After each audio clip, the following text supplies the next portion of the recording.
We're studying the Vulgate, and really it's an interesting term here because this was not the original name for Jerome's work. As a matter of fact, it didn't have any specific name for, well, about 1,000 years. It's funny how names get attached to something, and then those of us who lived after that time just kind of more or less assume, but if we do so, it's falsely, that this was the name all along. No, it came through a process of evolution. Kind of like the term Apocrypha came through a process of evolution.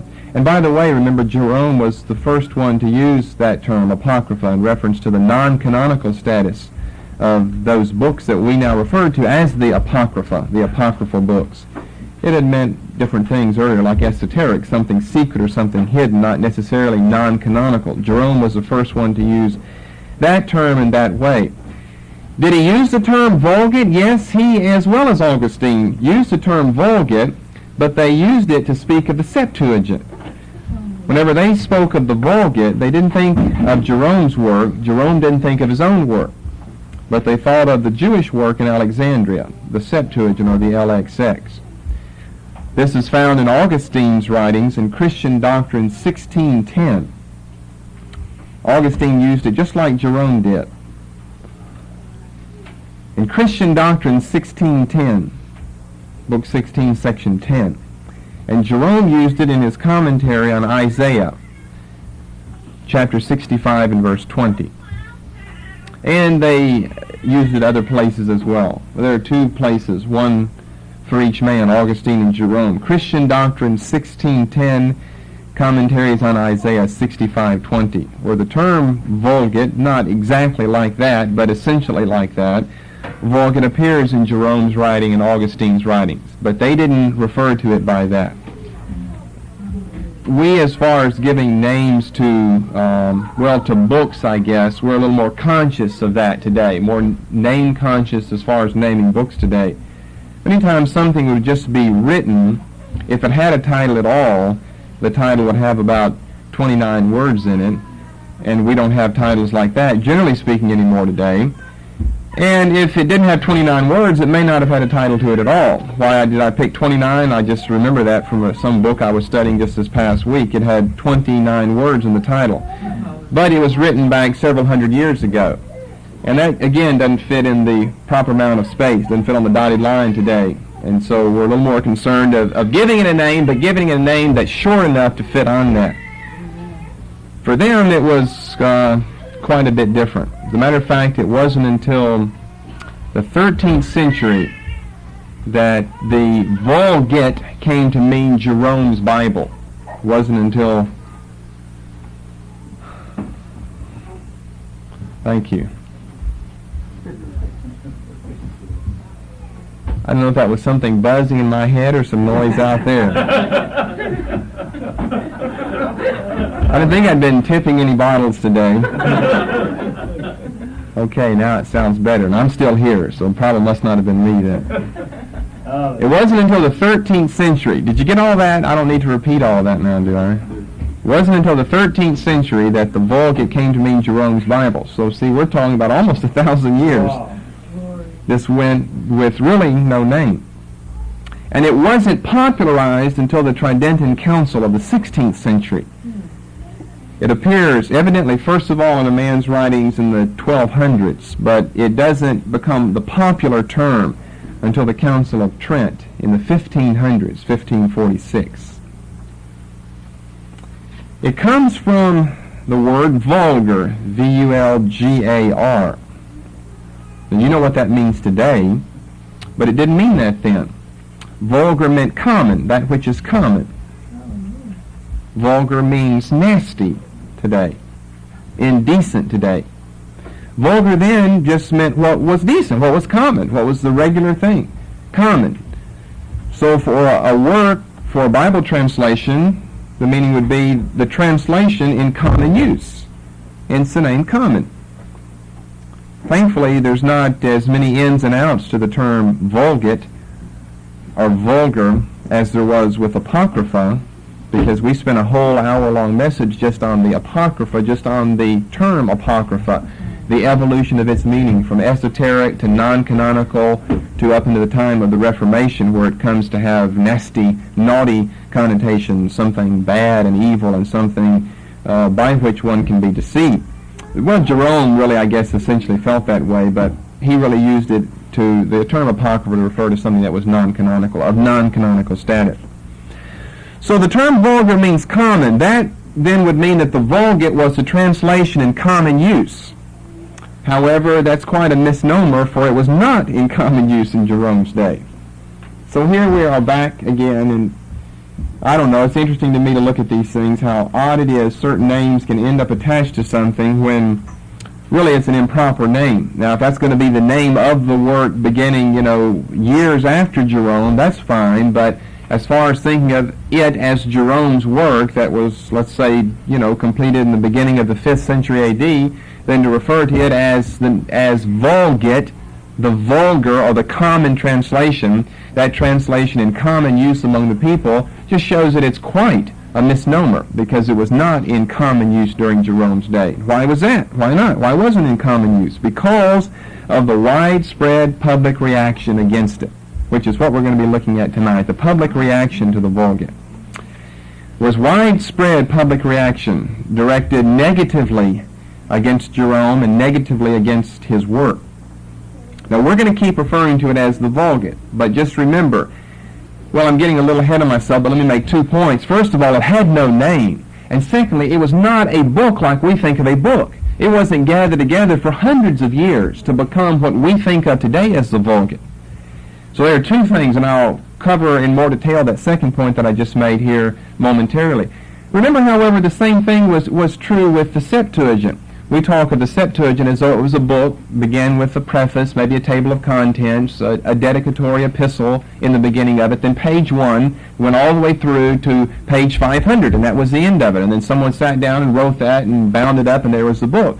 Well, hardly. There were just different manuscripts floating around. And a lot of them weren't even written, you see, up until a few years before Christ or a few years after his birth. I'm talking about the Apocrypha there. Or the Septuagint as well. The Septuagint as the Apocrypha made its way into that. And the Septuagint didn't have the Apocrypha in it to begin with. That doesn't happen until years later. Well, we have to think of the Vulgate in the same connection here. It's not, and we went over this last time in pointing out the different years when the different books were written. Was not, Jerome didn't just sit down and just give us one whole book from page 1 to page 500, so that from then on out this is known as the Vulgate. It was written on, March the 7th of 405 AD or something. It's over a long, long process of time that it becomes known as the Vulgate, and that it becomes what we think of as the Vulgate when we use that term today. People reacted against it because it was new, because it was novel. To them it challenged certain things, such as the time-honored Old Latin text, or really texts plural, because there were at least 3 different families of Old Latin texts.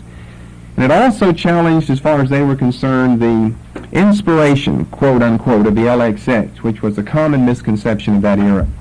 So that, I guess, is how we would sum up the people's reaction, or why the people reacted in such a negative fashion against Jerome's writings.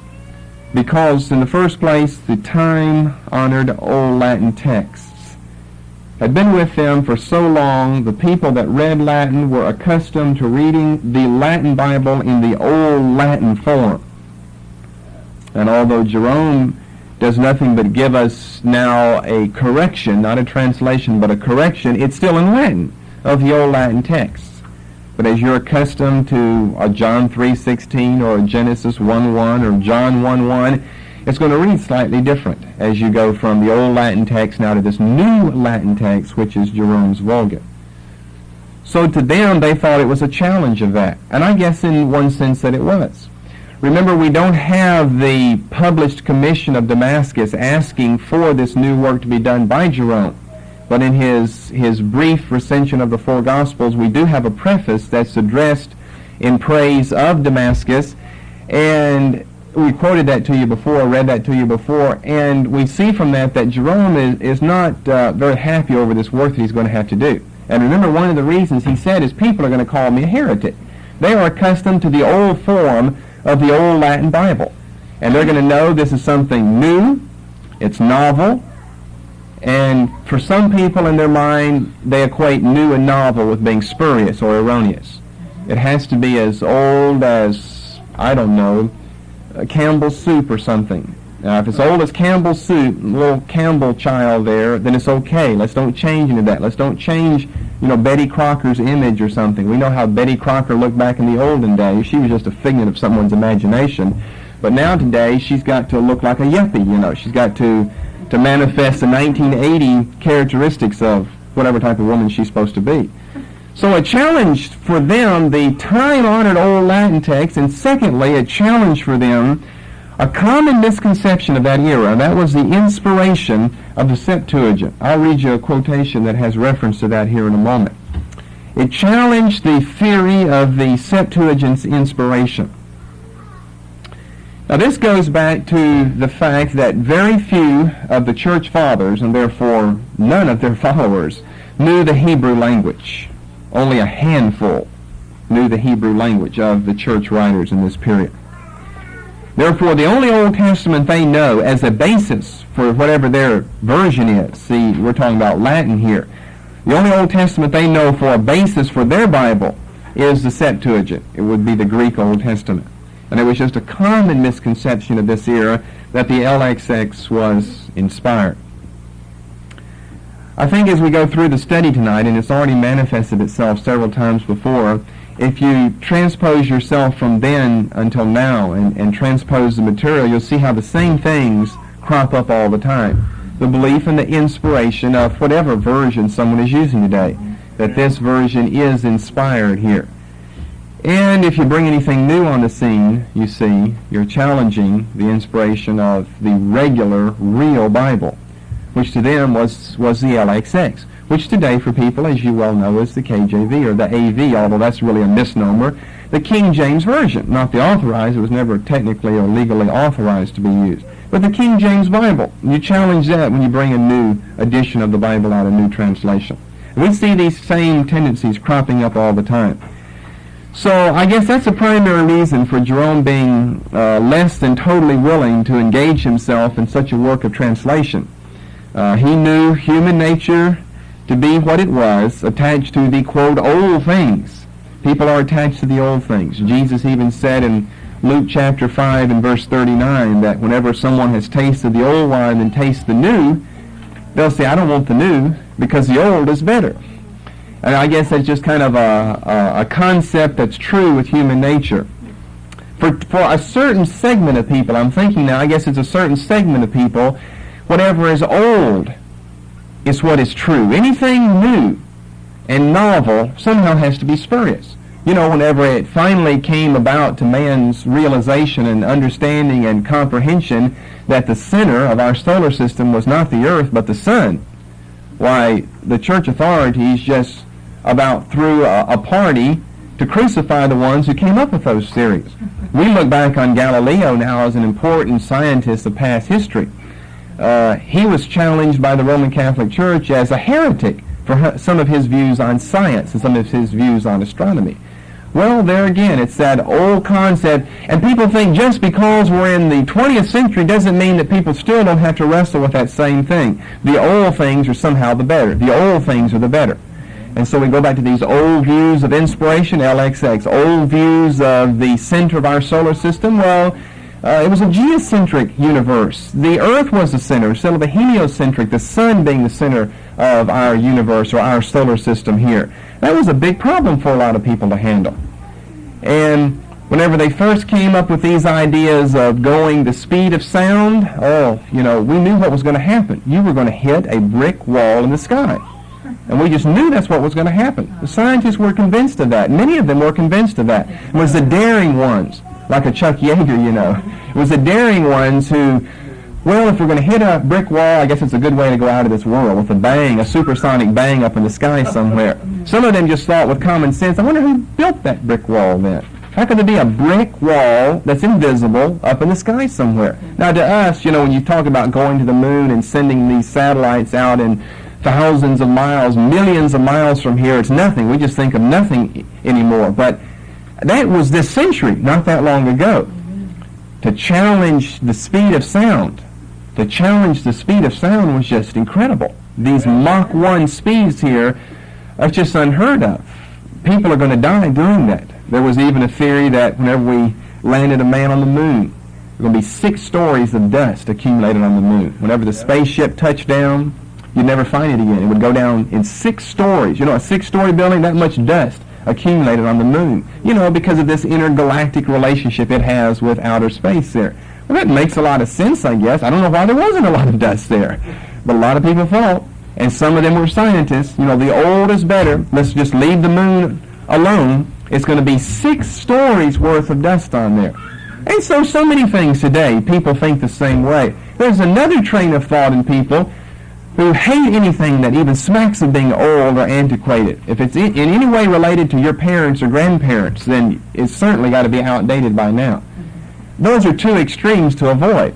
Let's take the good of the old and mesh them with the good of the new and find out some good things then.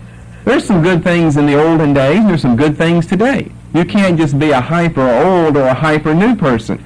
Those who've drunk too much of the old wine don't want any of the new. And those who've drunk too much of the new wine don't want any of the old. If it attaches itself to anything prior, World War II for a lot of people, it's outdated then. Well, not necessarily. Wheels are still wheels. We still need wheels. We're not going to go to a 4-sided wheel just because that round one was back prior to World War II. That wouldn't make any sense at all.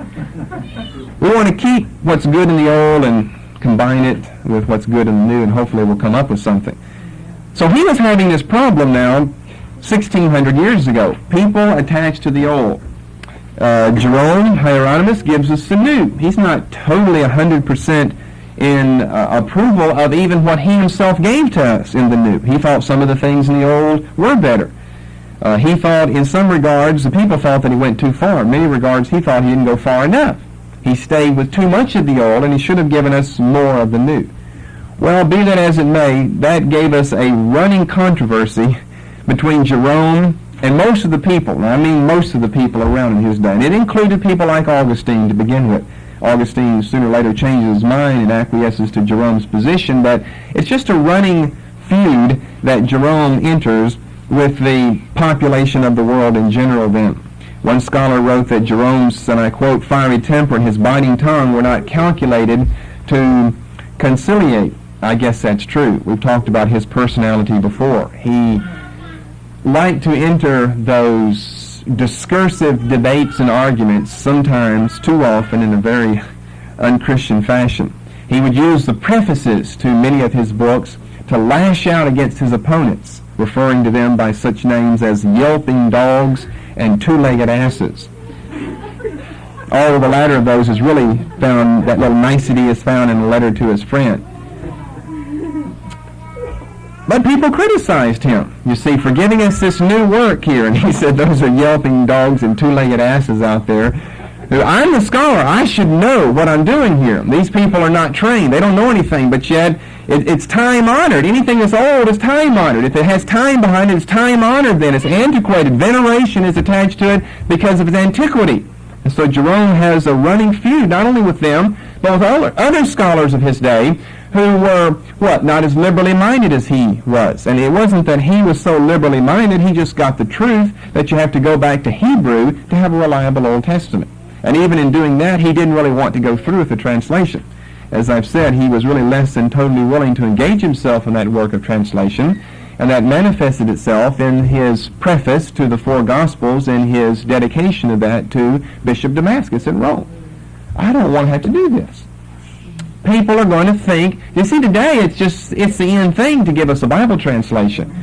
But because everybody does. We've had more translations in this century than all of the other translations in the history of the world combined, more in this century.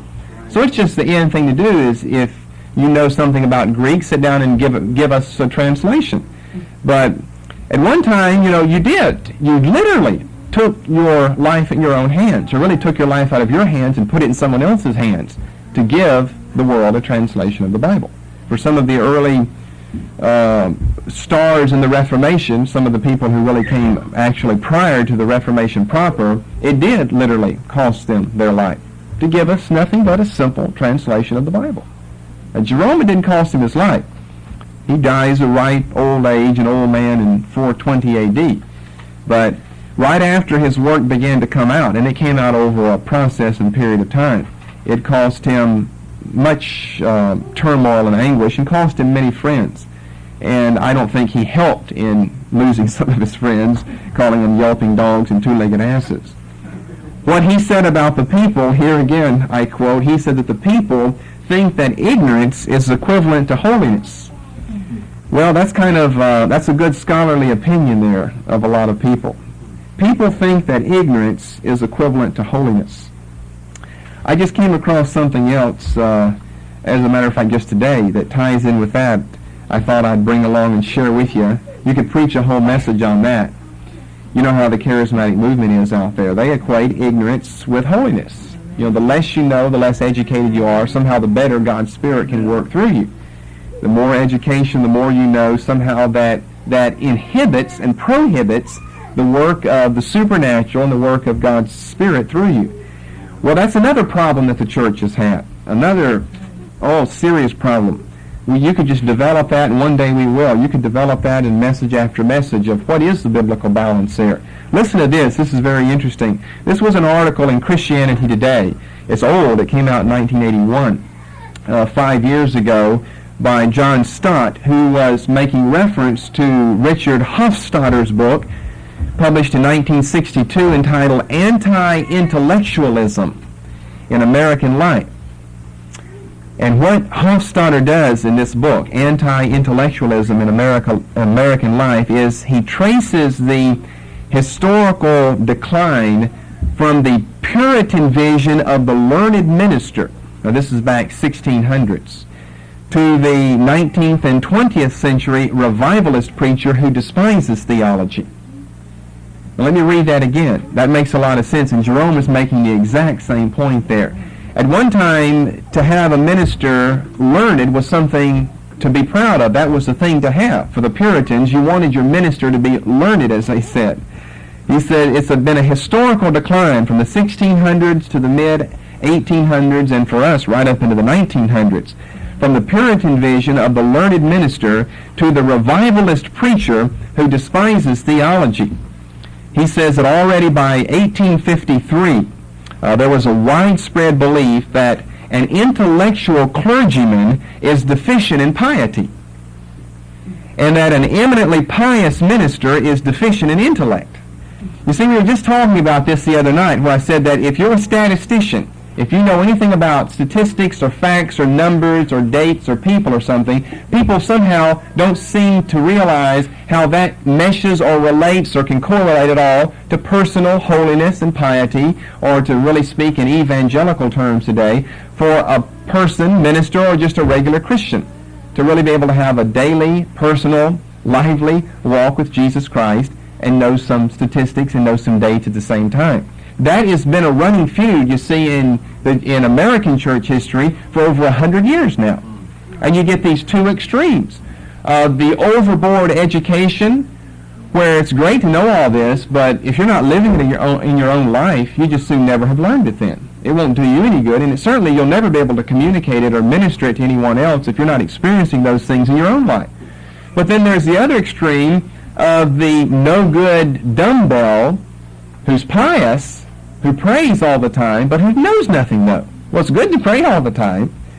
It's good to have a, quote, daily walk with Jesus, unquote, but to know nothing and then to try to teach something, I think you're going to end up with a paradox then. Yeah.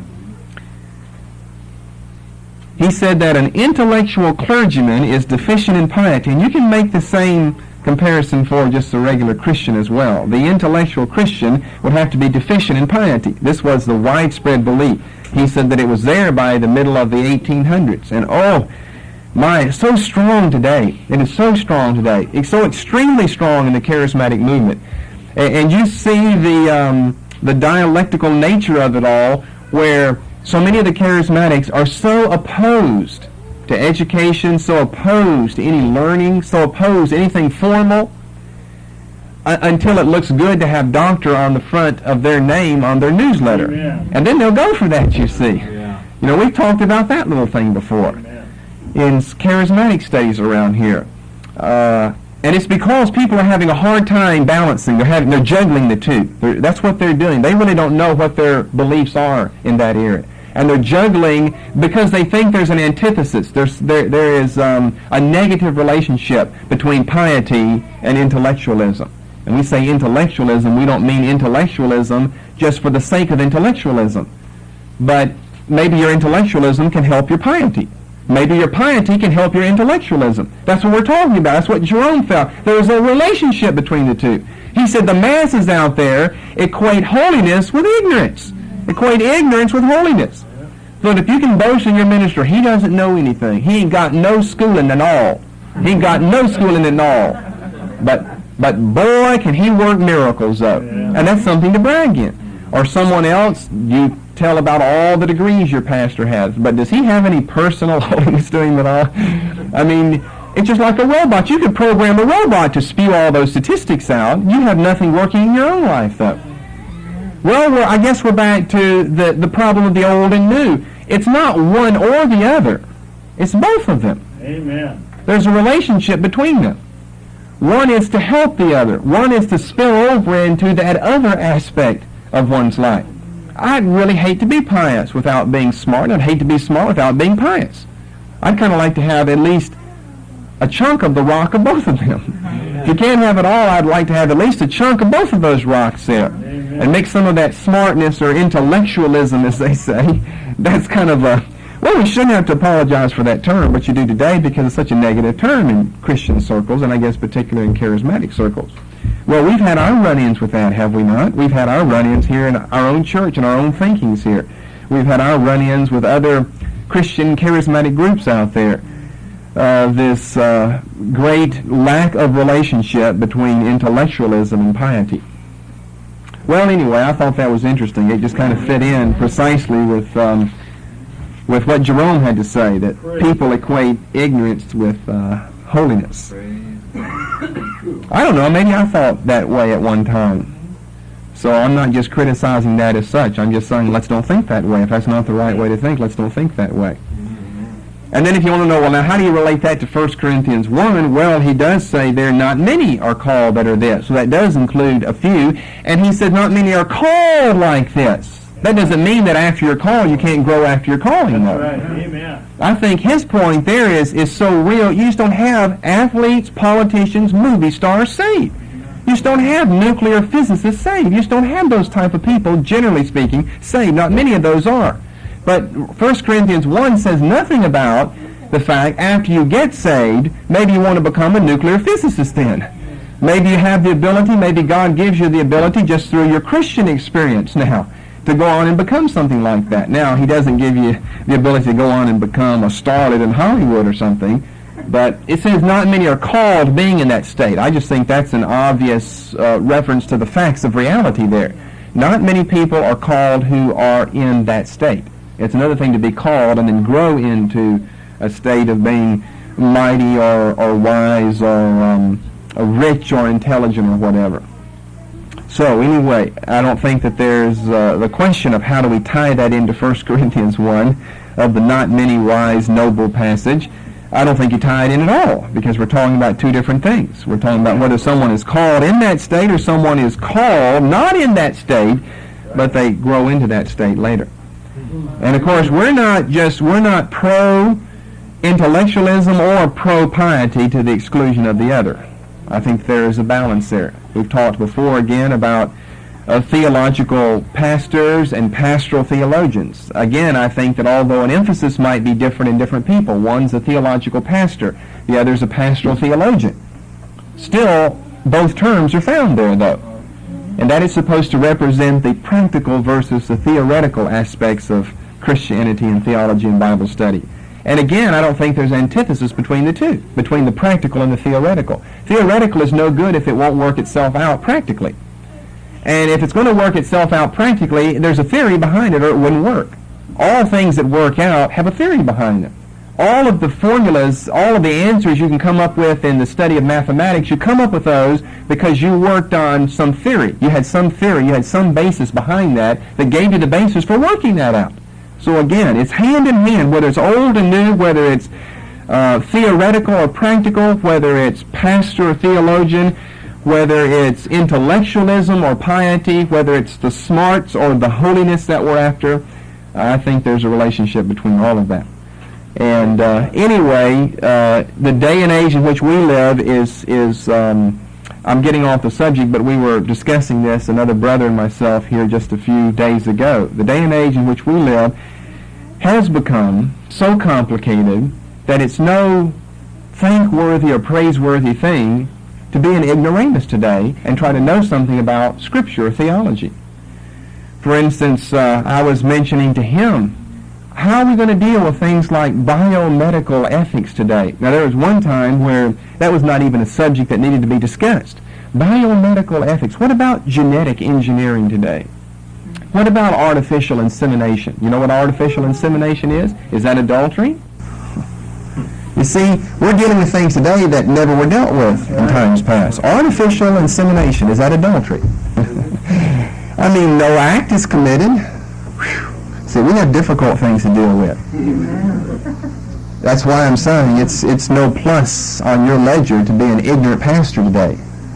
Because, I mean, these are, talking about practical, yes, they're theoretical, but they're very practical, too.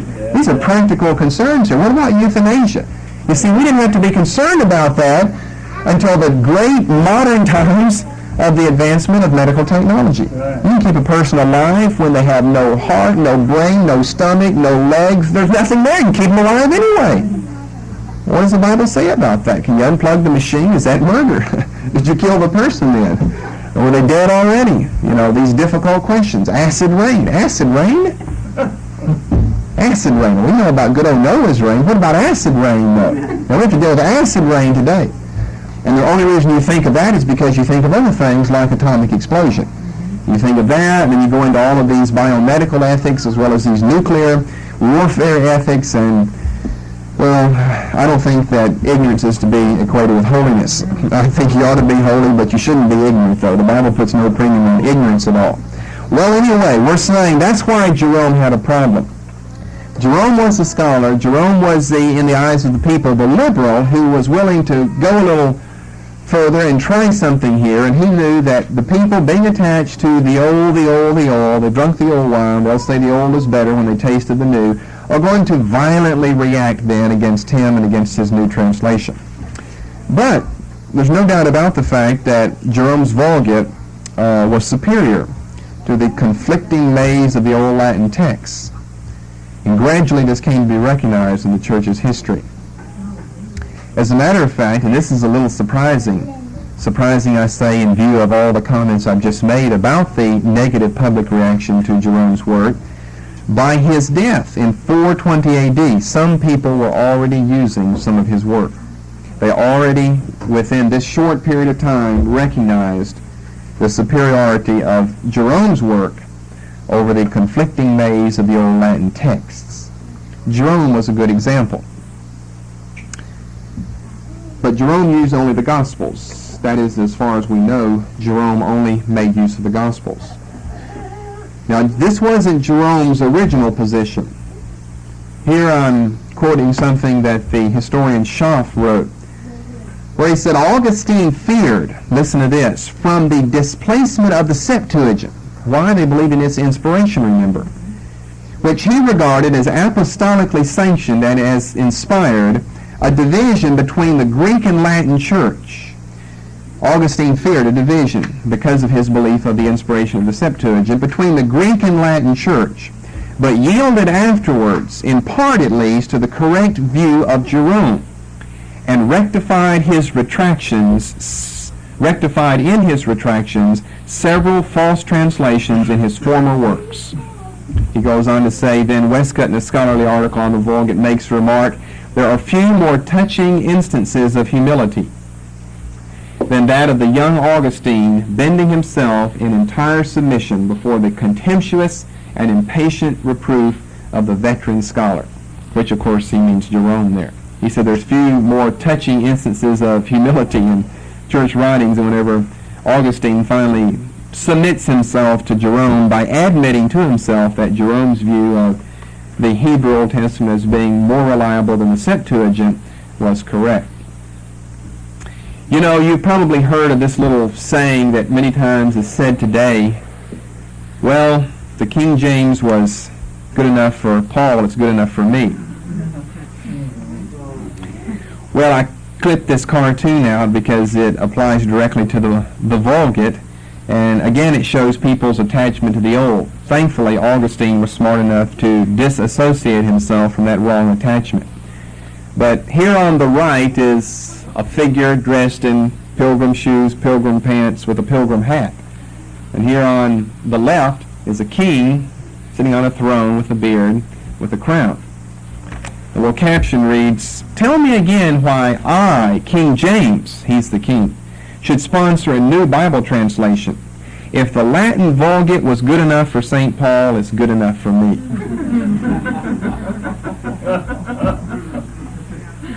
Well, you see, if King James had thought like a lot of people think today, we would have never had King James Bible. That's for sure. It's not totally reliable the way this is represented. It's a cartoon. I guess that makes it reliable because cartoons don't have to be reliable. But that would make it appear as though King James was in total favor of the Latin Vulgate, which he wasn't. But the point is true. People are always relying on King James, but you see the Latin Vulgate had lasted many more centuries than the King James for us today. From his point of view, he had something much more reliable and more ancient to lean upon, the Latin Vulgate. And again, it's that old thought, well, if it was good enough for Paul, it's good enough for me. Well, thankfully, he didn't think that, or we never would have had the King James Bible today. And thankfully, other people today haven't thought, well, if the King James was good enough for Paul, it's good enough for me, or we would never have had a New International Version and some other modern translations. So we're just saying that Jerome, although he had a running feud with the great populace of the people, they were reacting negatively against his work. Some scholars, even before the time of Jerome's death in 420 A.D., such as Augustine in his use of his Gospels, were already recognizing the superiority of it over the Old Latin Bible. Another figure we could give is Pelagius, the British heretic, who died around the same time as Jerome. Pelagius, the heretic, also used Jerome's. And the reason we know that certain people did or did not use Jerome is look in their writings and then compare it to Vulgate manuscripts versus Old Latin manuscripts and see, is it an Old Latin text, European, Italian, North African, or is it a Vulgate text? So Pelagius, the British heretic, used it in his commentaries on the Pauline epistles. Pelagius lived the end of the 4th and the beginning of the 5th century A.D. He died around the time of Jerome, although his date's not as well known for his death as that of Jerome, around 420 A.D. He used it in his commentaries on the Pauline epistles. And of course, don't forget that Jerome actually had the Bishop of Rome on his side, at least in the initial commission of the Gospels. So that certainly did nothing to hinder, or could only help Jerome in winning some of the people over to his side in believing in the reliability and the superiority of his work. But it was not until the 6th century, however, that the various books were collected into a single Bible as we know it and as we think of it. It wasn't until the 13th century that the term Vulgate was attached to this work. But it was the 6th century. So we're talking about 100 or more years after Jerome's death, the completion of his work and his death, before these various books are collected into a single Bible. Now just please remember that. I don't know why, well, I do know why I say that, and it's just because I'm always trying to help you with common layman and laywoman misconceptions of things. Amen. Great. We think of the Septuagint, again, as pages 1 to 500, the Apocrypha pages 1 to 400, and someone sat down one day and wrote them. We don't realize it took several hundred years, and then even after all of it was written, maybe it took another several hundred years before somehow those versus all the others that also were written during that time. There were other apocryphal works that were written. How did those get weeded out? Those came to be classified as one book and all put together. And Jerome's work is the same thing. I assume most laymen and laywomen today, and maybe a lot of pastors as well, would think, if they know anything or think at all about the Vulgate, as being the Vulgate, the book. Because we think of a book with a binding and pages in it today, you know. You sit down and you write a volume. You write a book. You write a theological tome, if you want a big technical term there. Well, he wrote many books, but it was not incorporated into one book until the 6th century. And here's what it had. 6 parts to it. See if you remember this from our study last week. Part 1. Jerome's Latin version from the Hebrew Old Testament with the exception of Psalms. Jerome's Latin version from the Hebrew Old Testament with the exception of Psalms. We're talking about a Latin Bible. Remember, he started off translating things from the Greek, like Job, the prefaces to Chronicles, and the 3 books of Solomon. And later he came to see how, when he got more Hebrew studies in Bethlehem from a rabbi there, that the Hebrew manuscripts, the best ones available in Bethlehem or Palestine, were to be counted upon as more reliable than the Greek manuscripts. Why do we say except Psalms? That's our second point. If you get that, you can go ahead and fill your second point out before I give it to you. Why do we say except Psalms? Jerome's Latin version, here's what the Vulgate had. Jerome's Latin version from the Hebrew Old Testament with the exception of Psalms. 3 different Psalms. You remember the 3 different ones? What was the first one? Roman one? Okay, that was done back in Rome. That was a hasty work there. What was the second one? Gallican, the Gallican one. And what was that done from? Greek. Greek manuscripts. And what was his third one? Hebrew, done from what? Hebrew, obviously. All right, the whole Old Testament, you see, has as its basis, the whole canonical Old Testament in the Vulgate has as its basis the Hebrew text with the exception of the Psalter. So that's our second point here. Second thing the Vulgate had whenever it finally came together as one volume, as one large book, was his Gallican Psalter. And of course, if you don't understand or don't remember, or even if you do, you may forget by next month, so you may want to put a note out beside that, translated from the Greek. That makes it different from the rest of the Old Testament. It was translated from the Hebrew. Okay, a third section, or a third component of the Vulgate. I should be making you guess these because we've discussed this before, but now we're rearranging it in a different fashion here. Now we're finally setting forth the truth, although it was implied by giving you the various years when various works were done last week, that it wasn't for some time, over a century, before all of it is brought together.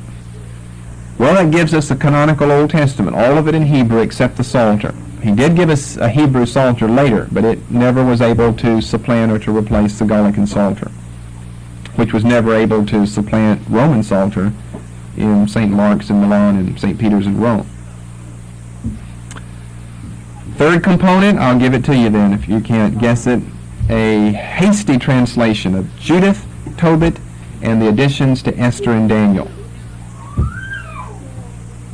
A hasty translation of Judith, Tobit, the additions to Esther and Daniel. Counted as 4 books or counted as 6 books, since we have 3 additions to Daniel. Either 4 or 6. Now, he did those translations himself. What about the rest of the Apocrypha? Well, it also ends up in the Vulgate. This is our 4th component then, but he left it in the Old Latin text. Just left the Old Latin. So in other words, we don't have a new Latin. In other words, we don't have a Vulgate Latin text for the other books of the Apocrypha. It doesn't exist. He just left the Old Latin text for the rest of the Apocrypha. Everything outside of those 4 or 6 books. Judith, Tobit, the additions to Esther, and the 3 additions to Daniel. Okay, so here's what we've got so far. A complete, but a broad, expanded Old Testament. It's beyond just a canonical Old Testament now. We have, in the first place, his Latin version of the Hebrew Old Testament of 38 books. Then we have the 39th, his Gallican Psalter, as the second component from the Greek. Then thirdly, we've got these hasty translations that he did because some bishop friends of his insisted that they be done. He did one of them in one sitting. He had held them in more or less contempt, but he had to do what the bishops wanted him to do. Fourthly, the Old Latin text for the rest of the Apocrypha. Then fifthly, Jerome's revision of the Gospels based on a European Old Latin text. Jerome's revision of the Gospels based on a European text. That was the first thing that he did, remember, chronologically speaking. It was a minor revision of the Gospels. Okay, someone who really remembers last week, what's the sixth and final component then? How do we describe it? What's left in the Bible? The epistles, Acts, the rest of the New Testament beside the Gospels. All right, how are we going to describe that? We're going to say the rest of the New Testament, but how do we describe it? We're not sure. We're not for sure whether Jerome did it or not. But we are for sure something about its quality, though. It's inferior. Either his or another's inferior. Acts, Pauline, Catholic, and Revelation is the way I describe it. We don't know. Either his or another's. Inferior. That's the important point. Acts, Pauline epistles, Catholic epistles, and the book of Revelation.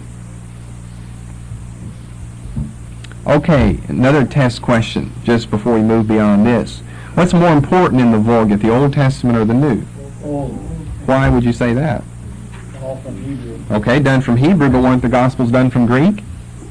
That would have been the original language for them. He was one of the first ones to go back to the Hebrew? Sure, but still he went back to the Greek for the Gospels. Why would you say old more important? Well, two things. Number one, the Gospels, that's just a small section of the New Testament. We're talking about old versus new. The Gospels are just a small section. The rest of it, we don't know who did it, either him or someone else, and whoever it was is of inferior quality and probably done relatively in a hasty fashion. Well, secondly, we can also say about the Gospels that was the first thing that he did, and they were done hastily. It was a hasty minor revision of the Gospels. And the Gospels are more reliable than the rest of the New Testament, and they were done hastily as well. They're inferior. So we describe it like this. The rest of the New Testament is inferior to the Gospels, which are inferior to the Old Testament. That gives you step 1, 2, 3 of reliability and superiority of the Vulgate. The rest of the New Testament, Acts to Revelation, is what I mean by the rest. The rest of the New Testament is inferior to the Gospels, and the Gospels are inferior to the Old. Conclusion, that makes the rest of the New inferior to the whole of the Old then.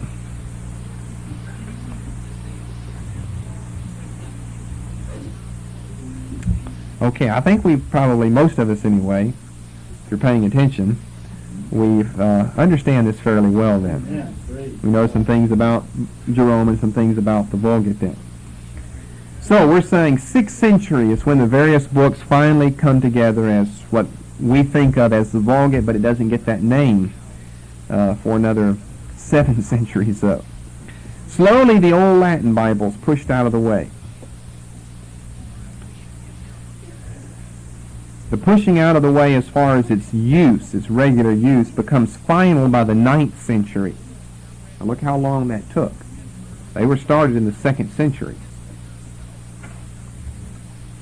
The public regular use of the old Latin Bible was finally extinguished by the 9th century by the superiority and popularity of Jerome's work. However, the old Latin manuscripts were copied, they continue to be copied up until the 13th century, which just goes to show how popular they were, even though regular public church use of them more or less was extinguished in the 9th century. Copies of them were made for the next 400 years, by scholars, just because they were attached still to old Latin Bible. The old Latin Bible and text held firm the longest in the place of its origin, which only makes sense. Which was where? Where did the old Latin Bible originate? North Africa. North Africa. It held firm the longest in the place of its origin, North Africa. The second place for it to hold firm, surprisingly enough, was Britain. Britain was early influenced by Christianity, although we kind of think of the British Isles, Britain and Scotland and Ireland, when you get up there, as being so far away from Palestine and Rome and the rest of what's going on in the world and Christianity, that surely Christianity couldn't have gotten there until about the time of James, King of England. But we'll do a study of the origins of Christianity in Great Britain, which later became known as England.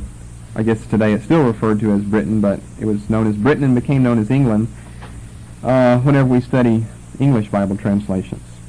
So it holds its place longest, the Old Latin Bible. In North Africa, second place would be Britain.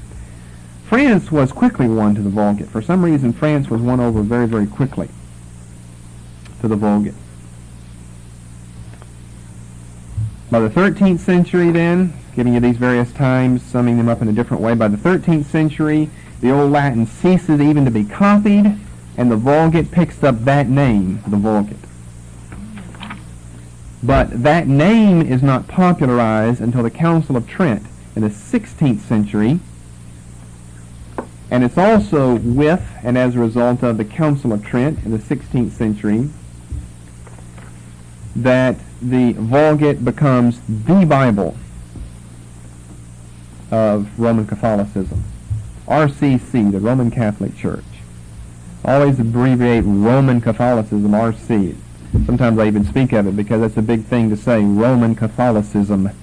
It's just RC in my notes all the time. RCC is Roman Catholic Church.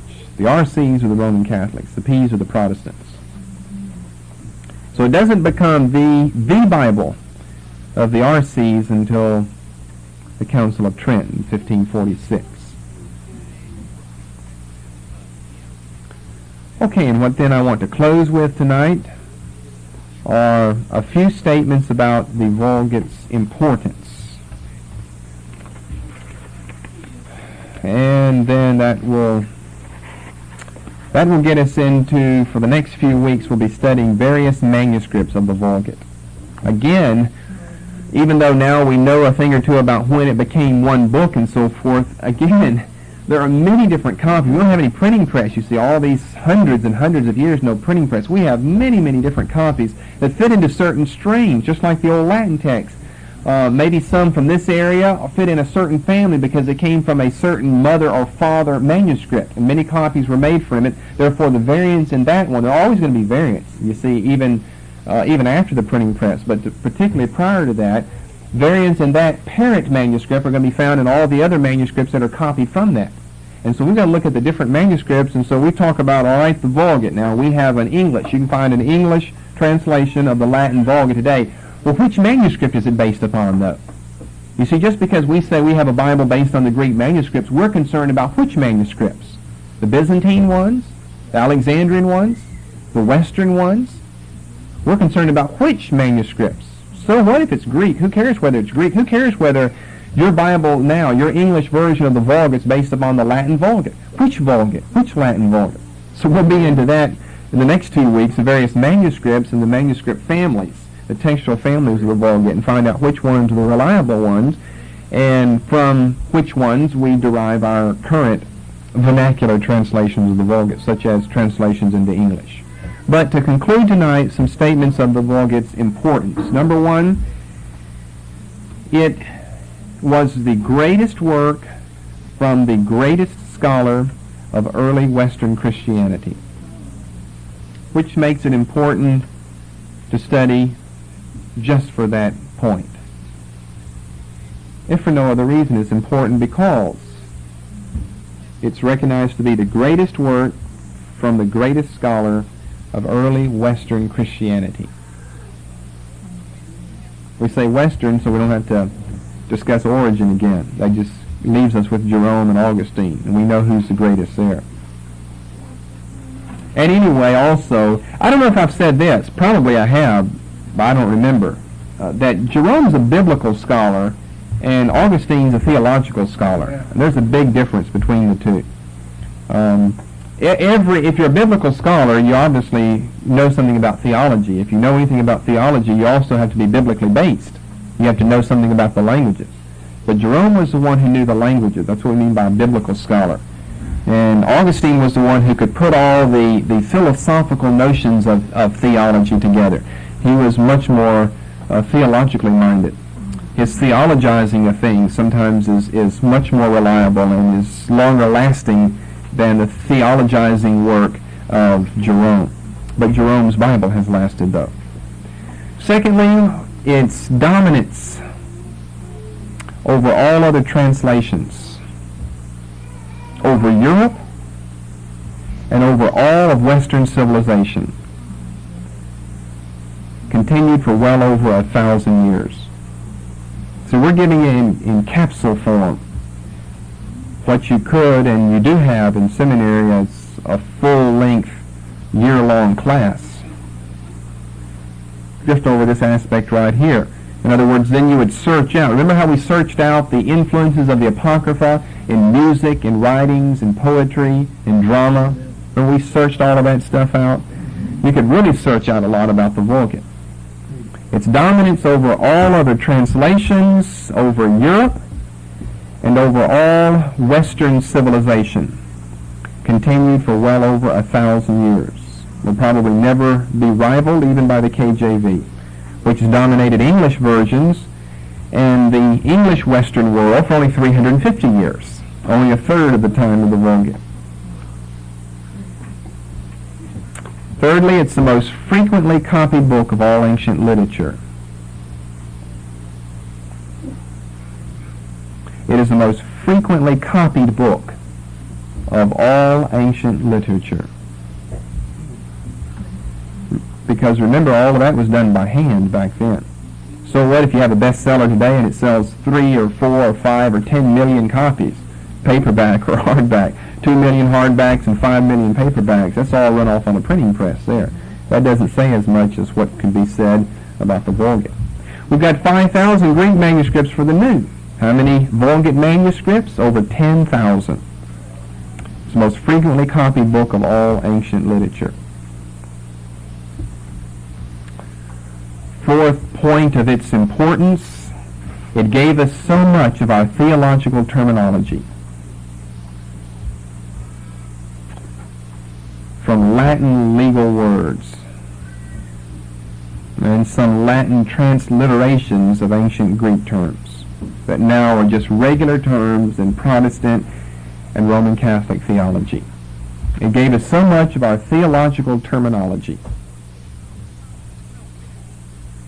And then finally and fifthly, it's the source of almost all other Bible translations until the time of the Reformation and shortly afterwards. It's the source of almost all other Bible translations. In other words, people who later came on the scene didn't do what Jerome did. He went back to Hebrew and Greek, which was the thing to do, as we now recognize. Practically all Bible translations after him, but before the Reformation, went only so far as Jerome, went back to the Vulgate, and made their translation based on that. Give you a couple of examples, we'll be through. For instance, the early translation by Venerable Bede, the father of English history. He wrote the ecclesiastical history of the English nation. We'll discuss him and his life and his work later. The early translation by Venerable Bede. Wycliffe's in the late 1300s. Although Wycliffe never really did a Bible, his associates did. Coverdale's in the early 1500s. The Reims and the Douay versions, the Reims New Testament and Douay Old Testament, Catholic English Bibles that we'll discuss in much detail later. And finally, it very much influenced Luther's German Bible. And through Luther's German Bible, and through the Catholic Reims New Testament, the Vulgate profoundly influenced the KJV. Now, that's probably a little complicated, and I don't even expect you to be able to handle or swallow all of that now. But since we're going to be discussing each one of those points I just made in a lot of detail in the future, you'll see when we look back on it.